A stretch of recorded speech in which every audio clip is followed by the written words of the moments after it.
오늘 말씀의 제목은 불변의 약속으로 오신 그리스도입니다. 불변의 약속으로 오신 그리스도. 지난주 말씀에 나무에 달리신 예수님. 이 말씀이 뭘 말하느냐? 나무에 달려 저주를 받으신 그 예수께서 우리의 저주의 문제를 해결하셨다 이거예요. 그뿐만 아니라 우리를 축복의 자리로 옮겨 놓으셨다는 겁니다.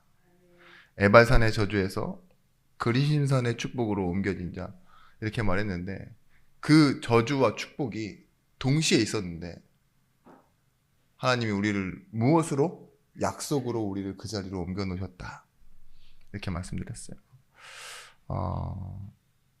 오늘 말씀도 그렇습니다. 아무리 잘하는 것과 애쓰고 힘쓰는 것이 있더라도 그것이 우리의 행위와 노력으로만 평가받는 자리라면 그 자리는 저주의 자리입니다. 율법의 저주라는 것이 그렇습니다. 우리를 그냥 점수로만 계산하는 게 율법이에요. 너 잘했어? 너 못했어? 그러면 잘한 것으로, 못한 것으로 평가받는 그런 인생 있죠. 그게 뭐냐? 인생으로 놓고 보면 사회생활이에요. 바깥에서 가면 뭐 하죠? 너 어떻게 생겼어? 너 어디까지 공부했어? 그죠? 그런 것 가지고 내 인생의 가치를 매겨버린다니까요. 너 오늘 뭐 입었어? 그죠?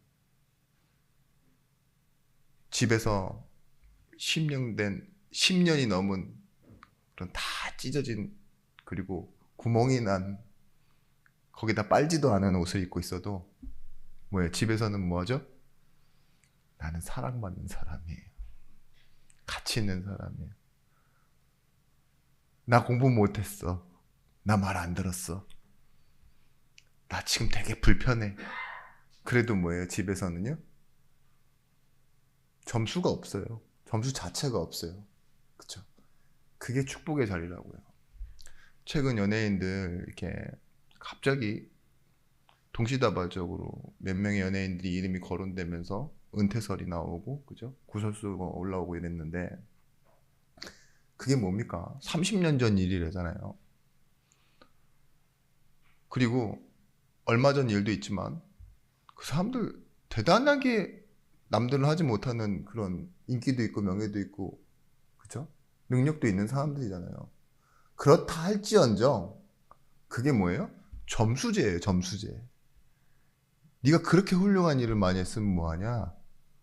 그런 행동했지? 그런 일들이 있었지? 그럼 넌 안 돼. 이게 뭐예요? 율법의 저주. 자꾸 율법의 저주 이렇게 말씀드리니까 여러분 뭔가 지키고 뭔가 열심히 하려는 게 죄다라고 생각하시는 분이 있는데, 그게 아니라 열심히 해도, 잘못을 해도 그게 다 점수 반영으로 인생이 나타나는 걸 율법의 저주라고 하고, 분명한 죄인인데도 불구하고 하나님의 사랑 안에 있는 걸 보고 은혜라고 말씀드린다고. 저는 그렇게 지금 계속 강단에서 말씀드리고 있는 겁니다. 그게 히브리서에서도 그랬고 갈라디아서로 넘어오면서도 같은 하나님의 약속을 말씀드리고 있는 거예요. 아무리 못하고 연약하고 무능하고 자격과 조건이 없어도 하나님의 사랑에서는, 그리고 하나님의 사랑을 하심을 받는 데에는 아무 문제가 없다. 이게 은혜이고 그게 약속입니다. 여러분 잘 생각해 보십시오. 우리가 연약하고 무능하고 잘 못해요. 근데 그것보다 먼저 있었던 게 뭐예요? 하나님의 약속이에요. 내가 무능하기 전에, 내가 연약하기 전에, 내가 모자라고, 내가 실패하기 전에 더 먼저 있었던 게 뭐냐? 하나님의 약속과 하나님의 사랑하심이에요. 그 후에 있었던, 그 약속 이후에 있었던 그 어떤 것도 하나님의 약속을 바꿀 수는 없다. 그게 오늘 제목입니다. 불변의 약속으로 오신 예수 그리스도. 변하지 않는 약속으로 오신 예수 그리스도. 그래서 성취되었고 지금도 이루어지고 있습니다. 여러분, 오늘 본문을 결론적으로 말씀드리자면 우리가 은혜의 자리에 서게 된 것이 무엇이냐? 약속 때문에 서게 된 것이다. 절대로 우리의 행위와 방법과 삶에 잘한 것으로 서는 것이 아닙니다. 약속으로 서는 겁니다. 은혜의 자리에. 그리고 이 약속은 하나님이 주신 예수 그리스도로 다 이루어졌기 때문에 그 무엇도 폐기하거나 바꿀 수 없다. 특히 율법은 더 그렇다. 그렇게 얘기하고요. 이 은혜의 필요성은 율법이 은혜와 반대되거나 대체되거나 할 수 없이 무엇이냐? 은혜를 알게 하는 기능과 방법으로. 그러니까 율법은 반대되거나 아니면 상이거나 하위거나 이렇게 구분되어지는 것이 아니라 하나님이 율법을 주실 때 은혜를 알도록 하는 기능과 방법으로 율법을 주셨다라는 거. 그런데 우리가 이 율법을 왜 저주라고 또 말하기도 하느냐? 율법만 알게 되면 그렇다는 거예요. 은혜 모르는 율법은 뭐예요? 은혜 없이도 살 수 있다라고 착각하게 만드니까. 오늘 이 갈라디아 교회의 배경으로 다시 한번 돌아가서 우리가 생각해 보면요. 이 유대인들이 그리스도인이지만 뭘 놓치고 있었냐? 율법과 할례라는 그 자기 중심과 자기를 유지하는 방법을 가지고 이 갈라디아 교회에 있는 이방인에서 구원받은 이들에게요. 뭘 말해요? 자신들이 원래 가지고 있었던 율법만 말해요. 은혜를 말하지 못하고. 그게 문제라는 겁니다. 이들이 예수 믿고 구원받은 유대인들이잖아요. 그런데 정작 교회에 와서 하는 말이 뭔지 아세요? 그 은혜를 설명해내지는 못하고 자신이 가지고 있었던 전통적으로 이루어졌고 그리고 지금까지 해왔던 율법만 말하고 있는 그 모습이 틀렸다고 얘기하고 있는 겁니다. 여러분들도 그렇지 않습니까? 저도 그런 것 같아요. 분명히 은혜로 구원받고 그리고 지금 이 가운데서 예수를 믿고 살아가고 있는데 받고 싶은 응답 그리고 사람에게 기대하는 건요. 전부 율법적인 거예요. 잘했으면 좋겠고 잘 되었으면 좋겠고 그죠? 그래야 질서가 이루어지고 그래야 좀 더 편해지고 이런 것들이잖아요. 사도 바울은 이걸 행위와 율법으로 덮어버리지 말고 자신의 삶의 모든 것을 동원해서 은혜라는 것을 발견해야 되고 은혜라는 것을 전달할 수 있어야 된다. 거기엔 무엇이 있어야 되냐? 정확한 하나님의 말씀이 있어야 된다라고 지금 말하고 있는 겁니다. 오늘 이 말씀이 시작될 때 여러분들 꼭 기억하고 넘어가셔야 되는 게 뭐냐? 오늘 말씀에서 나오는 아브라함과 모세가 나오는데요. 아브라함이 표현하고 있는 아브라함을 통해서 말하고 싶은 건 믿음이고 그 430년 후에 모세를 통해서 말하고 싶은 것은 율법입니다. 그죠? 누가 먼저였죠? 당연히 아브라함이 먼저입니다. 근데 아브라함이 받은 것은 믿음이고 모세는 믿음 없이 율법만 받았다는 건 아닌데 모세가 상징하는 것이 율법이기에 모세의 율법 그것을 가지고 오늘 본문을 설명하고 있습니다. 첫 번째 우리가 기억해야 될 것은 무엇이냐? 약속은요. 계약이 아닙니다. 하나님이 이 약속을 제공하셨습니다. 그래서 약속의 제공자 그리스도입니다. 복을 직접적으로 제공하시는 분이 누구시냐? 하나님이시라는 겁니다. 이 복을 약속으로 주시고 자신이 이루어 가시는데 이것이 하나님이 주신 약속의 성격입니다. 아브라함은 약속을 받고 모세에게는 율법을 주셨다. 너무 잘 알고 있죠. 그런데 따로따로 다른 분이 주신 게 아니라 한 분, 율법을 주신 분도 하나님이시고 약속을 주신 분도 하나님이시지 않냐. 그걸 설명하고 있는 거예요. 갈라디아서 3장 15절 오늘 본문 말씀이죠. 형제들아 내가 사람의 예대로 말하노니 사람의 언약이라도 정한 후에는 아무도 패하거나 더하지 못하느니라. 오늘 사람들의 약속이라고 말하는 이 부분은요. 이 약속이라는 원문 내용에 이런 의미가 있습니다. 이 디아 데케라는 뜻으로 그냥 서로 약속하는 그 약속 말고 유언의 성격이 있죠. 한 사람이 죽을 때 하는 그런 약속 있잖아요. 이루어 달라 이렇게 말하고 부탁하고 하는 그런 약속도 있죠.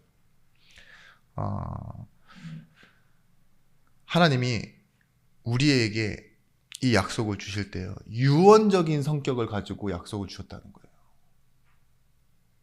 그 말은 우리 삶에도 마찬가지입니다. 누가 죽기 전에 이 유언을 남기잖아요. 근데 누군가가 와서 그 약속을 바꿀 수 있나요? 당사자만 바꿀 수 있는데 그 당사자가 죽었어요. 그러면 자녀들이 와서 다시 유언장을 고쳐요? 야, 첫째, 니 너무 많이 가져갔다. 한 5%만 갖고 가라. 이렇게 바꿀 수 있어요? 못 바꾸죠. 내가 죽을 때 이 재산은 사회에 환원합니다. 이렇게 약속을 하고 남기고 갔는데, 옆집 아저씨가 와갖고 나한테도 지분이 있어. 반 주기로 했어. 이렇게 해가지고 약속을 바꿔서 자기가 가져갈 수 있나요? 자녀들도 안 되죠, 그거는. 그런 것처럼 오늘 사도 바울이 얘기하는 거예요. 사람들의 유언에도 그 사람이 죽으면 그 약속 변하느냐? 못 바꾼다, 그거는. 완성된 거다, 이미. 그 약속 자체에 완성이 들어가 있는 거다. 그런 것처럼 하나님의 약속도 불변하라. 왜 불변하냐? 우리 이 유언, 상속 이런 단어가 왜 약속으로 많이 비유되어지냐? 예수 그리스도께서 히브리서에도 봤지만 우리에게 뭘 주셨다 그래요? 자녀된 신분을 주시고 상속하였대요. 원래 자신의 것인데 우리에게 주셨다고요. 어떻게? 상속이 이루어지도록 자신의 죽음을 유언의 약속으로 남기셔서. 그래서 예수 그리스도께서 십자가의 죽으심으로 뭐예요? 완성되었다는 거예요, 약속이. 더 이상 폐기할 수 없는.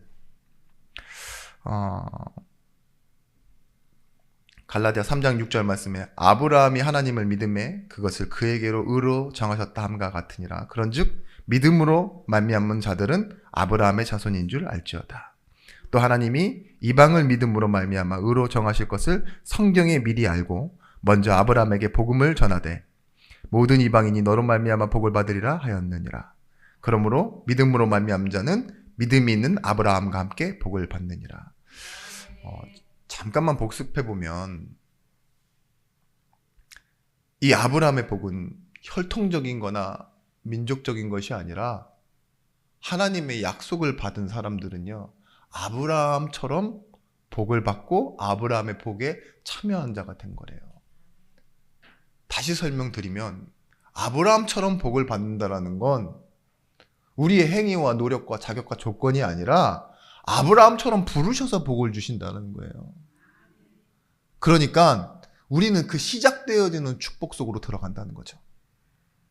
아브라함인 줄 알지어다. 이 말은 뭘까요? 너에게 자격과 공로와 조건이 없는 줄 알지어다. 나는 원인이 없다예요. 창조도 구원도 둘 다 하나님의 사랑입니다. 하나님이 우리를 사랑해서 구원했다니까요. 죄인인 우리를 왜 창조하셨죠? 하나님이 그 사랑하는 사람을 우리를 위해 하나님의 형상을 주시고 자격을 주시고 사랑하셨다고 말하고 있어요. 근데 이 두 가지의 공통점, 그 이유와 원인에는 나에게는 조건이 없다예요. 단 1%도, 단 조금도 우리의 원인이 없습니다. 혈통, 민족, 이것에서 왜 벗어난다고 말하느냐? 구약을 보십시오. 갈렙과 같은 사람도요, 이방인이에요. 그냥 출애굽할 때 따라 나온 사람이잖아요. 그나스 사람. 그죠? 근데 예수 그리스도의 족보에 들어가 있어요. 보십시오. 여리고 성에서 만난 기생 라합이라는 여인은 여리고 사람이잖아요. 그죠? 성경에 들어가 있습니다. 예수 그리스도의 족보에 이방인입니다. 또 하나, 룻. 그 룻기의 이방 여인, 그 여인도 뭐예요? 다윗의 증조모로 들어가 있잖아요. 어떻게 그럴 수 있죠? 믿음으로 들어오는 거예요. 그리고 뭐죠? 아브라함처럼 부르심으로 참여하는 겁니다. 오늘 이 말씀 보실 때 창세기 22장 18절 말씀을 좀 참고하셔야 되는데요. 여러 민족과 모든 민족이 복을 받게 할 자손을 주겠다. 이렇게 하나님이 약속하실 때요. 아브라함이 처음으로 아멘, 믿으니 라는 단어가 나와요. 아브라함에게 축복을 약속하실 때가 대표적으로 4번 있습니다. 창세기 12장, 창세기 13장, 17장, 22장 나오는데요. 큰 민족을 이루겠다 처음 약속하시고, 두 번째 너의 이름을 창대하게 하겠다. 그리고 약속의 땅 가나안을 주겠다. 그리고 아브라함의 씨로 말미암아 천하 만민이 복을 받게 하겠다. 그 약속을 4번째 하실 때요. 내 자손이 이와 같으리라. 이 말이 나옵니다. 여기서 아브라함이 아멘하는 거예요. 내 자손이 이와 같으리라. 근데 정말 신기한 것은요. 내 자손이라고 할 때 이 단어가 복수가 아니라 단수예요. 그러니까 아브라함이 일평생 바라보고 기다렸던 것은 뭐냐? 자손의 번성이에요. 많아지는 거. 그걸 믿었다고요. 그게 복이라고 생각했는데 오늘 아멘한 부분은요. 이를 믿으니 아브라함이 하나님이 그것을 의로 여기시고라고 말할 때 아브라함이 처음 믿었다고 나와요. 4번이나 축복하는데 처음 믿음이 나온다니까요. 근데 이때 나오는 그 내 자손은요. 단수입니다. 단수. 한 사람을 뜻해요. 신기하죠?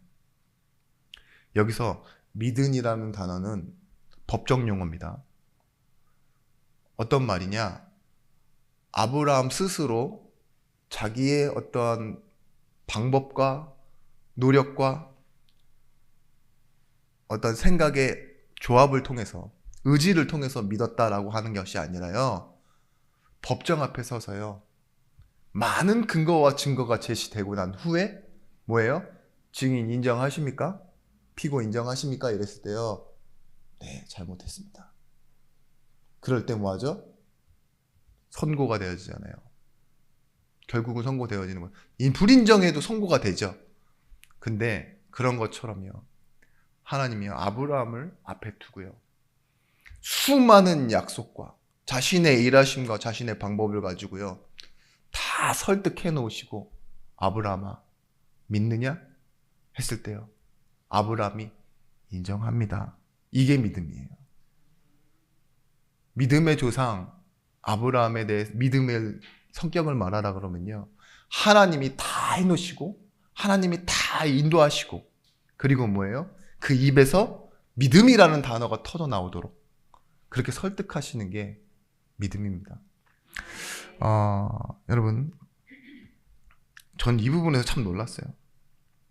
아브라함이 그렇게 많은 걸 경험하고 나서도 믿는다라는 약속을 받고서도 믿는다는 말 안 했는데 참 놀라운 그 믿음이 어디서 나오느냐? 한 사람을 향한 약속 있죠. 예수 그리스도. 이걸 믿었다고요. 그러니까 아브라함이 누굴 보고 구원받았다 그래요? 예수 그리스도 보고 구원받았다는 거예요. 그 한 분이 메시아로 올 것을 아브라함이 믿으니 이게 구원받았다고요. 모리아 산에서는 뭘 믿었어요? 이삭을 드릴 때 히브리서에 나와 있잖아요. 죽어도 다시 살 것. 죽음과 부활을 믿었다니까요. 이게 기독교 성격 안에 있는 모든 것입니다. 그리스도를 믿는 것과 죽음과 부활을 믿는 것 있죠. 영원히 함께 사는 것. 이걸 믿는 걸 아브라함이 처음으로 믿은 자 되었는데 이걸 믿게 하신 분이 누구시죠? 하나님이십니다. 약속의 제공자 되시는 하나님. 여러분, 약속은 성격이 그렇습니다. 왜 약속에서 난 우리의 언약의 백성이라고 말하느냐? 서로가 동등된 조건이 돼야지만 약속이 성립되어지는 것이 아니에요.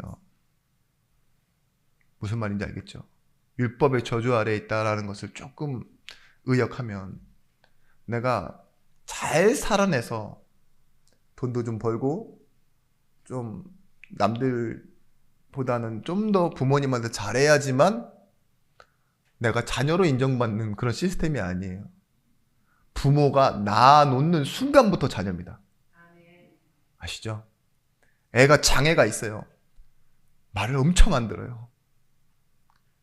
그리고 진짜 좀 떨어질 수도 있고. 그런다 할지라도 뭐예요? 나에게서 나오는 순간부터 내 입장에서는요, 내 자녀라고요. 그쵸? 이게 약속의 성격이에요. 하나님은요, 약속을 주실 때요, 그 약속은요, 이미 성취되어진 거예요. 약속을 준다라는 건 뭡니까? 이루겠다라는 거고, 그걸 지키겠다라는 거잖아요. 그 성격이 어디 나와 있냐? 아브라함에게는요, 횃불 언약에 나와 있어요. 약속을 하자 해놓고서 하나님 혼자 가시잖아요.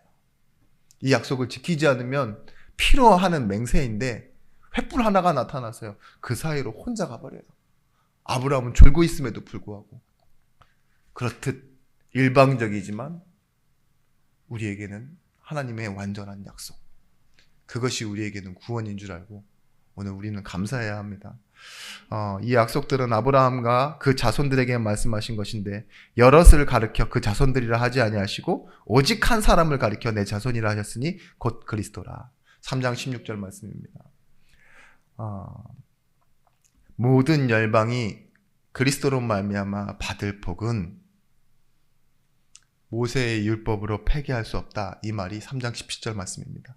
내가 이것을 말하노니 하나님께서 미리 정하신 언약을 430년 후에 생긴 율법이 폐기하지 못하고 약속을 헛되게 하지 못하느니라. 여러분, 바울은 복음을 잘 알고 있는 구약 학자였습니다. 가마리엘 문화에.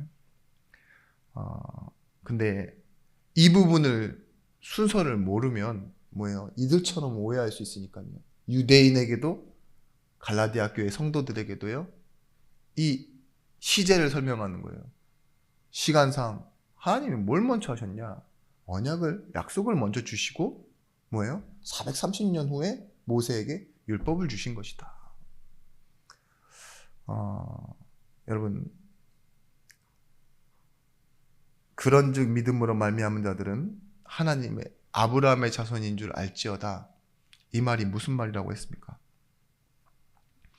우리가 생각하는 예외 없는 축복을 하나님께서는요, 시작하시고 이루시겠다는 약속이에요.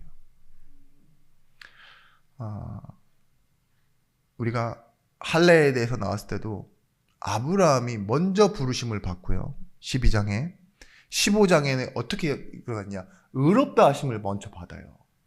그리고 나서는 뭐 하죠? 17장에 할례를 받잖아요. 그러니까 율법은 나중에 있는 겁니다, 오히려.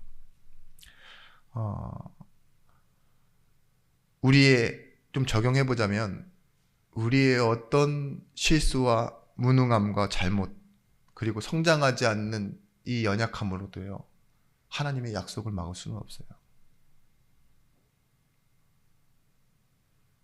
잠시 여러분 진짜 기도할 때 생각해 보셔야 됩니다. 군대 용어에도 그런 말이 있어요. 선조치 후보고라고. 선조치 후보고는 왜 그러느냐? 상황은 앞에서 일어나잖아요. 적이 막 쳐들어오거나 누가 넘어올 때 뭐 해야 되죠? 먼저 총부터 쏴야 돼요. 그리고 막아내고 나서 지금 이런 일이 있습니다 해야 되는데,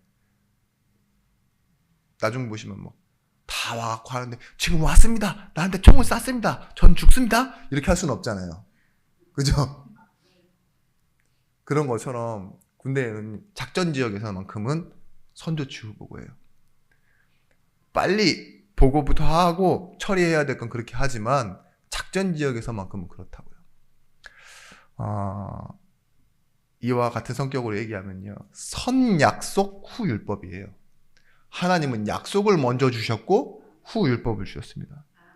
우리가 막 순종해야 된다 막 이런 식으로 얘기하는데요, 하나님은요 순종 이전에 선은혜를 주셨어요. 후 순종입니다. 은혜를 받은 사람만 순종할 수 있어요. 근데 우리는 순서를 바꿔 생각하죠. 순종해야 은혜를 주신다. 아닙니다. 나중된 것을 먼저 먼저 받은 것을 나중된 것이 바꿀 수 없다 이렇게 얘기하죠. 좀 착각들을 하시는데, 우리가 은혜 받기 위해서 뭘 해야 되는 것이 있을까요? 좀 알고 계신 분 계십니까? 저 좀 알려주십시오. 저 은혜 받고 좀 설교 좀 준비하게. 네? 있을까요? 근데 대부분의 목사님들이 조금 잘못된 설교를 하시는 분들이 있어요. 그게 뭐냐? 좀 은혜 받기 위해서, 더 잘 받기 위해서 좀 해야 되는 수단이 있는 것처럼 설명해요. 기도도 많이 해야 되고, 좀 은혜를 받았으면은 좀 헌신도 좀 해야 되고, 그러다 보면 방언 여러 가지 많이 있는데 그렇게 해야 되는 것처럼 설명하시는데, 정확하게 말씀드리겠습니다. 뭘 해야 하는 조건이 있다면 그것은 더 이상 은혜가 아닙니다. 은혜는 아무 조건이 없어야 됩니다. 은혜를 받기 위해서 뭘 할 수도,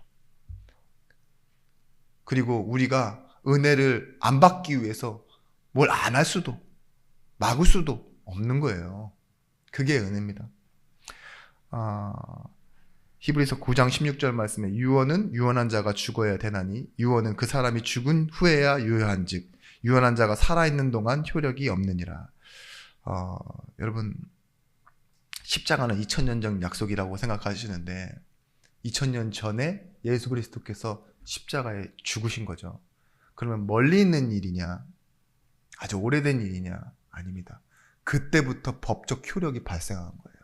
유언. 그죠? 지금도 진행되어지고 있는 효력 있는 부르심. 그것이 바로 우리의 인생입니다. 의인답지 않은 의인이 된 거예요, 여러분들은. 의인인데 의인답지는 않아요. 무슨 말인지 이해하시죠? 어떤 분은 그렇게 얘기하더라고요. 여자 딸을 하나 낳았는데 아주 선모습이라고. 근데 여자답지 않은, 여자 같지 않은 뭐예요? 여자죠. 여자 아이죠. 그런 것처럼 확실히 알고 계십시오. 여러분 의인입니다. 의인. 왜 의인이에요? 하나님의 선언이 있었어요. 약속의 선언. 칭의. 그게 여러분이 의인인 이유예요. 말 안 듣는 의인, 잘 못하는 의인, 불신앙하는 의인. 그렇지만 의인이 맞다고요. 확실하게. 왜냐? 내게 자격 조건이 아니라 하나님의 선언, 하나님의 선포가 그렇습니다. 그러면 여러분, 내 의지를 믿지 마시고 하나님의 말씀을 믿으시길 바랍니다. 두 번째, 이 약속을 가진 나를 하나님께서 붙드십니다. 약속을 주셨을 뿐만 아니라 이 약속과 함께 나를 붙드셔요. 이런 사람이 있습니다. 율법에 넘어지지 않기 위해 싸우는 사람. 그러니까 두려움 때문에 자신이 신앙생활을 열심히 하기 위해 싸우는 사람이 있어요. 근데 두 번째 어떤 사람이 있느냐? 약속으로 주어진 이 하나님의 은혜를 가지고 자유함을 가진 사람이에요. 그러면서도 율법에 넘어지지 않는 사람이 있어요. 왜냐? 하나님께 맡기는 사람. 율법에 넘어지지 않는다는 말이 뭘까요? 종교 생활이 가장 무서운 게 뭐냐? 착각하며 살아요. 내가 잘해서 복을 받고 못해서 저주를 받는다. 저주를 받는다까지는 아니더라도 좀 일이 잘 안 된다라고 착각하는 거 있죠. 그게 종교 생활이에요. 두려움 때문에. 하나님 나 잘할 테니까 응답 주세요라고 구할 수밖에 없다니까요. 그런 시스템으로는. 근데 복음은 뭐냐? 약속으로 주어진 구원을 믿고 자유함으로 하나님을 바라보는 사람입니다. 하나님에게 구원이 있고 구원의 약속을 받은 나를 붙잡고 계시다는 걸 믿고 하나님의 언제나 그 은혜 속으로 들어가는 사람. 여러분 그래서요. 자유함이란 막 신경 쓰지 않고 내 마음대로 막 하는 것이 자유가 아니라 율법의 판단으로 나를 더 이상 정죄하지 않는 게 자유함입니다. 너 그거 못해서 저주받고 잘못되는 거야 라고 생각하지 않아요. 그게 자유함이에요. 내가 뭘 이렇게 잘했으니까 뭐가 좀 잘 되겠지라고 기대하지 않아요. 그게 율법의 자유함입니다. 못해서 벌 받는다, 잘해서 상 받는다. 이 율법적인 종교적인 구조에서 나와 있는 게 자유함이에요. 거기에 매여 있는 게 율법적인 거고요. 갈라디아 3장 18절 오늘 본문이죠. 만일 그 유업이 율법에서 난 것이라면 약속에서 난 것이 아니니라. 그러나 하나님이 약속으로 말미암아 아브라함에게 주신 것이라. 이 말을 쉽게 하면 둘 중에 하나만 정답이라는 거예요. 네가 가진 은혜가 복음과 약속이 율법에서 나온 거냐? 아니면 하나님의 약속에서 나온 거냐? 우린 당연히 알고 있죠. 당연히 약속에서 나온 겁니다. 율법은 네가 해야 돼. 너가 이루어야 돼. 그리고 네가 얻어낼 자격을 갖추어야 되라고 말하지만 내가 얻어내는 행위예요. 근데 바깥으로부터 오는 게 있어요. 그게 은혜입니다. 내 안에선 생성되지 않는데 하나님의 약속과 함께 찾아온 은혜. 하나님이 행하시고 이뤄주시고 주셔야지만 하는 것. 그게 뭐죠? 은혜입니다. 여러분 율법으로는 은혜가 만들어지지 않아요. 약속도 만들어지지 않습니다. 내가 해야 되기 때문에. 근데 은혜는 바깥으로부터 계속 찾아오는 겁니다. 왜냐? 하나님으로부터 오는 것이기 때문에. 왜죠? 내가 하나님 자녀이기 때문에 계속 은혜 받을 수 있어요. 너희는 그 은혜에 의하여 믿음으로 말미암아 구원받았다. 내 믿음을 만들어낸 게 어디예요? 은혜예요, 은혜. 이 사실을 인정하시고 믿으시길 바랍니다.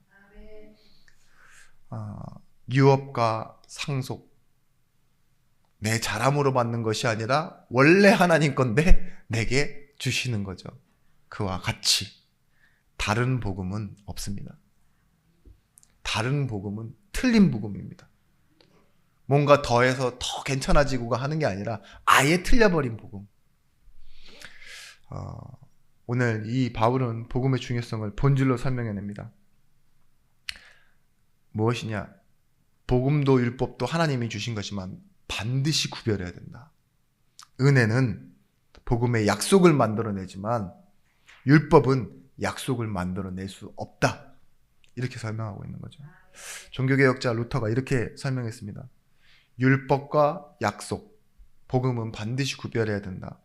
마치 하늘과 땅만큼 멀리 떨어져 있기 때문이다.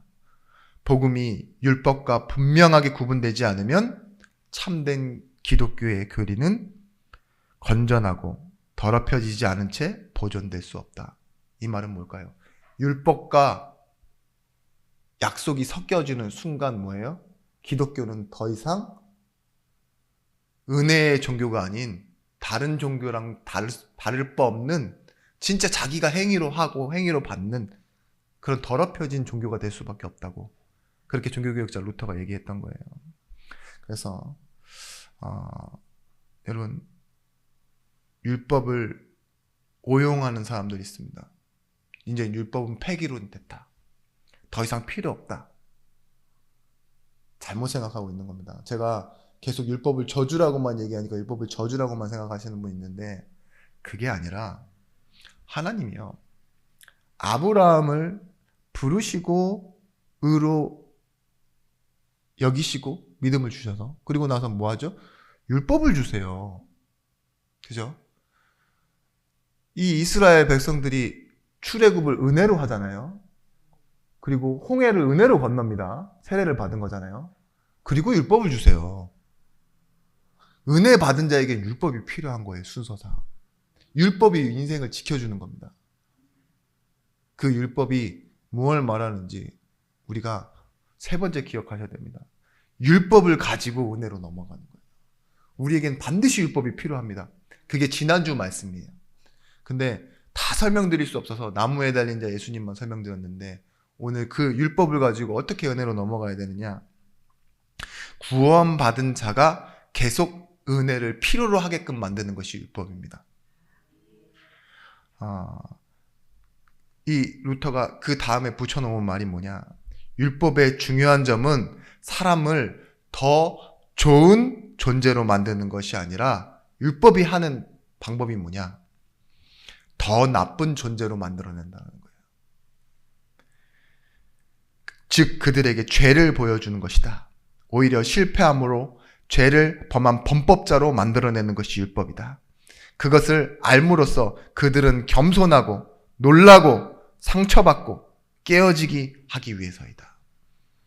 우리가 은혜 받고 율법 앞에 서면은요, 우리는 깨어질 수밖에 없어요. 나는 안 되는 존재구나 절망할 수밖에 없습니다. 그래서 뭐 한다고요? 은혜가 없으면 당연히 깨어진 상태가 끝이겠지만 뭐예요? 은혜로 다시 하나님 앞에 서게 된다 이거예요. 그들이 은혜를 구하고 그럼으로써 복되신 약속의 씨 예수께 나아오도록 하는 것이다 라고 설명했어요. 여러분 로마서 7장 7절 말씀에도 그런즉 우리가 무슨 말을 하리요? 율법이 죄냐? 그럴 수 없느니라.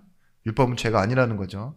율법으로 말미암지 않고는 내가 죄를 알지 못하였으니 곧 율법이 탐내지 말라 하지 아니하였다라면 내가 탐심을 알지도 못하였느니라. 율법이 죄가 아니라고 했으면 나는 죄가 죄인 줄 모르고 지나갈 뻔했다. 율법은 죄가 무엇인지 알게 하는 기능이 있다. 이걸 설명하는 거예요. 여러분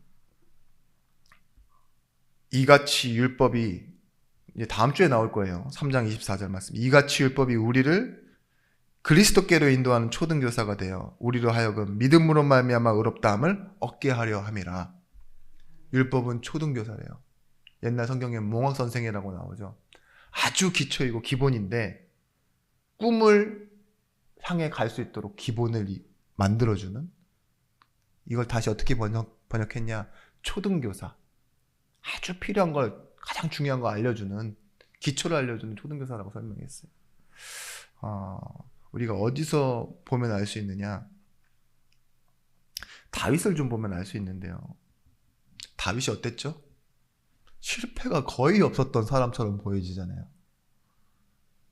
근데 큰 실패가 나오는 대목이 있어요. 근데 그 전까지를 보시면 다윗은 진짜 거의 실패가 없는 사람입니다. 어렸을 때 비록 목동이었지만 양을 치고 찬양하고, 이미 소년일 때 골리앗을 이기기도 하고, 그죠? 사울 왕, 자기 장인어른이, 그리고 왕이니까 얼마나 큰 권력을 갖고 있습니까? 자신을 잡으러 오는데요, 죽이려 할 때요, 3번이나 기회가 있었는데 용서해 주잖아요. 얼마나 훌륭해, 인품이 훌륭해요. 사울이 죽었을 때 울고, 그죠? 그렇게 훌륭한 다윗이요, 어느 날 이제 전쟁의 끝자락이 오니까요, 낮잠을 질펀하게 자다가 일어나고 왕궁 옥상을 거닐다가 우리아의 아내를 발견합니다. 그리고 뭐하죠? 간음하고 살인도 해요. 근데 뭐예요? 나단 선지자가 찾아오기 전까지는요, 다윗이 아무것도 몰라요. 나단 선지자가 이렇게 얘기합니다. 한 가난한 자가 딸같이 키우는, 자식같이 키우는 양 한 마리가 있고 그 옆에는 수많은 양을 키우는 부자가 있다. 근데 어느 날 손님이 이 부잣집으로 찾아온 거예요. 그랬더니만 이 부자가 자기가 키우는 많은 양들 중에 한 마리를 잡아서 대접한 게 아니라 자식같이 키우는 그 한 마리밖에 없는 양, 그걸 빼앗아서 손님에게 대접을 했다. 그러니까 다윗이 뭐라 그래요? 당장 데리고 와라, 내가 죽여버리겠다고.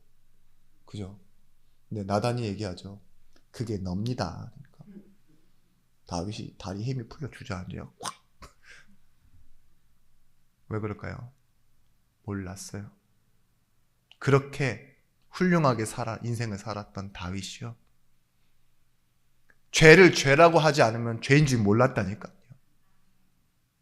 비유로 했을 때 자기가 알고 있는 상식선에서는요, 저 나쁜 놈은 죽여야 돼라고 알고 있는데요, 자기가 그러고 있으면서도 자기는 정작 자신을 모른다니까요. 절망할 수가 없어요. 하나님이 필요하지 않은 존재가 된 거예요. 근데 뭐예요? 율법이 오니까 뭐 하죠? 다윗이요? 바로 이렇게 시를 써냅니다. 회개하고. 내가 어미의 태중에서부터 죄인이었습니다. 완전히 절망하는 겁니다. 하나님이여 나를 정하게 하소서. 그러면 정하리이다. 하나님만 하실 수 있습니다. 내가 하나님 앞에만 죄를 지었습니다. 뭐죠? 율법이 하는 기능이에요. 여러분, 은혜 없이, 약속 없이 율법을 생각하라는 게 아니라요, 약속 있고 은혜 있는 여러분들은요, 율법 앞에 설 때마다 더욱더 율법에서 하나님의 은혜로 넘어가는 시간표가 찾아오는 거예요. 십자가의 죽음이 바로 그것입니다. 그 이유입니다. 그래서 우리가 그리스도와 함께 십자가에 못 박혔나니, 이 바울의 말처럼요, 바울이 율법을 알기에 그 율법 앞에 자신을 발견하고 또 뭐하죠? 나를 사랑하사 나를 위해 십자가를 진 그리스도 앞으로 나아가는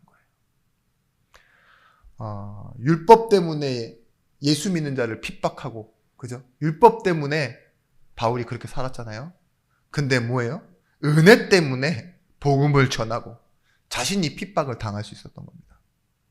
어떻게 하시면 되겠습니까? 이제는요, 여러분의 연약함과 무능함을 가지고, 때로는 잘함도 율법이라면 그것을 가지고 은혜로 넘어가셔야 돼요. 율법은 이렇게 설명합니다. 하나님을 기쁘시게 하는 단장이요, 화장이요, 꾸밈이라고. 이해하시나요? 예수 믿은 여러분들이요, 율법적으로 산다는 건요, 하나님 나 잘 봐주세요, 찍어 바르는 겁니다. 사랑하는 사람 앞에 나올 때 이렇게, 그죠? 아무것도 조건도 없고 이런데, 막 남의 남편 앞에 가갖고 막 화장하고 막 이러면 뭐죠? 그건 진짜 못할 짓이죠. 나쁜 거죠. 근데 내가 사랑하는 하나님 앞에, 그죠? 하나님 나를 사랑하시는데 그 앞에 잘 보이려고 하는 건요, 제가 거울 앞에서 넥타이 한번 다시 돌려매고 돌아가는 걸 뭐라 했습니까? 하나님 경외하는 거라고 했잖아요. 나를 부르셔서 가는데 잠옷 바람으로 가는 게 아니라 제가 옷 차려입고 넥타이도 한번 다시 보고, 괜찮나? 정중한 자세로 나가는 거, 그죠? 여러분, 예수는 여러분의 인생에 여전히 현재이신 분입니다. 여러분의 인생의 영원한 답이십니다. 유일한 소망이십니다. 이걸 고백하고 나아갈 수 있는 것. 그래서 율법에 머물러 계시지 마시고 은혜로 나아가는 성도들이 되시길 바랍니다. 저는 이 메시지가 다 이렇게 여기까지 정리될 때쯤에 찬양의 한 곡 딱 생각났어요. 그게 뭐냐? 찬송가 91장, 슬픈 마음 있는 사람. 예수 이름 믿으면 영원토록 변함없는 기쁜 마음 얻으리. 예수의 이름은 뭐죠? 후렴만 생각나잖아요, 사실은. 세상의 소망이요, 예수의 이름은 천국의 기쁨이 있어요. 환난 시험 당할 때 주께 기도드려라. 거룩하신 주의 이름 너의 방패 삼아라. 예수의 이름은 세상의 소망이요, 예수의 이름은 천국의 기쁨이 있어요. 결론적으로 여러분, 불변하는 약속이라면 하나님께서 베드로에게 주신 약속도 있어요. 그게 뭐죠? 너는 반석이라. 그 말은 뭘까요? 무너지지 않는 기초다, 이 소리예요. 불변하는 약속을 가지신 그 하나님이 우리에게 약속을 주실 때, 그 주는 그리스도시요 살아계신 하나님의 아들이십니다를 고백하는 베드로에게 너는 흔들리지 않는 반석이다, 이렇게 얘기하셨어요. 그 이후 베드로는 도망가죠. 소녀의 말에도 도망가죠. 근데 뭐하죠? 그 약속되신 예수가 다시 찾아오셔서 다시 세우시잖아요. 그게 반석입니다. 내가 튼튼해서 세워진 것이 아니라 약속이 나를 그 자리에 다시 세워주세요. 그리고 뭐래요? 내가 내 교회를 세울 것이다. 여러분, 주의 약속을 이루시고 성취하신 하나님이 우리 인생의 응답들을 교회로 만들어 가신대요. 교회는 무엇입니까? 하나님의 약속이 성취되어지는 응답이 있는 곳입니다. 복음의 부흥, 나의 인생이 잘됨 말고 복음의 부흥을 놓고 기도하시기 바랍니다. 어떻게 기도하시면 되냐? 오직 예수할 수 있도록, 오직 은혜할 수 있도록, 오직 믿음으로 할 수 있도록. 그렇다면 잠시도 낙심할 수 없고 교만할 수 없습니다. 우리는 율법과 은혜를 다 가진 사람들이기 때문입니다. 어떤 큰 교회 목사님의 설교예요. 근데 좀 뭐랄까요? 강한 어조라고 해야 될까요? 강한 어조. 그런 식으로 표현을 하였는데 제가 읽어드릴게요. 신앙생활을 수십 년 해도 자신을 나쁜 사람이라고 생각하지 않는 성도는, 그렇게 생각하지 않는다면 죄송하지만 아직 성도가 아닙니다 라고 했어요. 수십 년 신앙생활 하면 자신을 나쁜 사람이라고 생각해야 된다 이거죠. 왜냐? 나는 나쁜 사람이고 안 되는 사람이고, 그래서 가슴을 쳐내지 않고 절망과 패배의식이 가득하지 않은 사람이라면 하나님의 은혜로 받아들일 수 없기 때문에, 나는 세리입니다, 나는 사마리아인입니다, 이렇게 하는 사람이 뭐였죠? 하나님께 나오는 사람이었어요. 나는 잘하고 있습니다 라고 생각하는 바리새인들은 어떻게 했어요? 사람들이 많이 보이는 귀퉁이에 서서 소리를 지르면서 기도했다니까요. 나는 저 세리와 같지 않음을 감사합니다라고 기도하고, 그죠? 내가 한 행위를 가지고 감사하고 복 달라고 기도하는 것이 아니라요. 나는 그저 죄인입니다. 근데 뭐예요? 이게 오랜 생활한 사람들이 성도로 인정되고 쓰임받는 방법이 뭐라? 난 나에게 절망한 사람입니다. 바울이 뭐라 했습니까? 나는 성도 중에 작은 자. 나중 가서 뭐라 하죠? 만삭되지 못한 자. 가장 나이가 들었을 때 난 죄인 중에 괴수. 나는 무익한 자. 여러분, 힘을 빼려고 드린 말씀은 아닙니다. 그럼으로 인해서 가장 강력한 고백할 수 있는 오직 예수, 오직 은혜, 오직 믿음을 말할 수 있는 증인들 되시라고 오늘 이렇게 설명을 드렸습니다. 돌아가셔서 이 중심을 잡고 기도하시는 증인들이 되시길 예수 그리스도 이름으로 기도드립니다. 기도하겠습니다. 하나님, 우리가 오직 예수함으로 약속을 붙잡게 하여 주옵소서. 오직 은혜함으로 하나님의 붙드시는 오늘을 바라보게 하여 주옵소서. 그래서 오직 믿음으로 인도받게 하여 주옵소서. 감사드리며 살아계신 주 예수 그리스도 이름으로 기도드렸습니다. 아멘.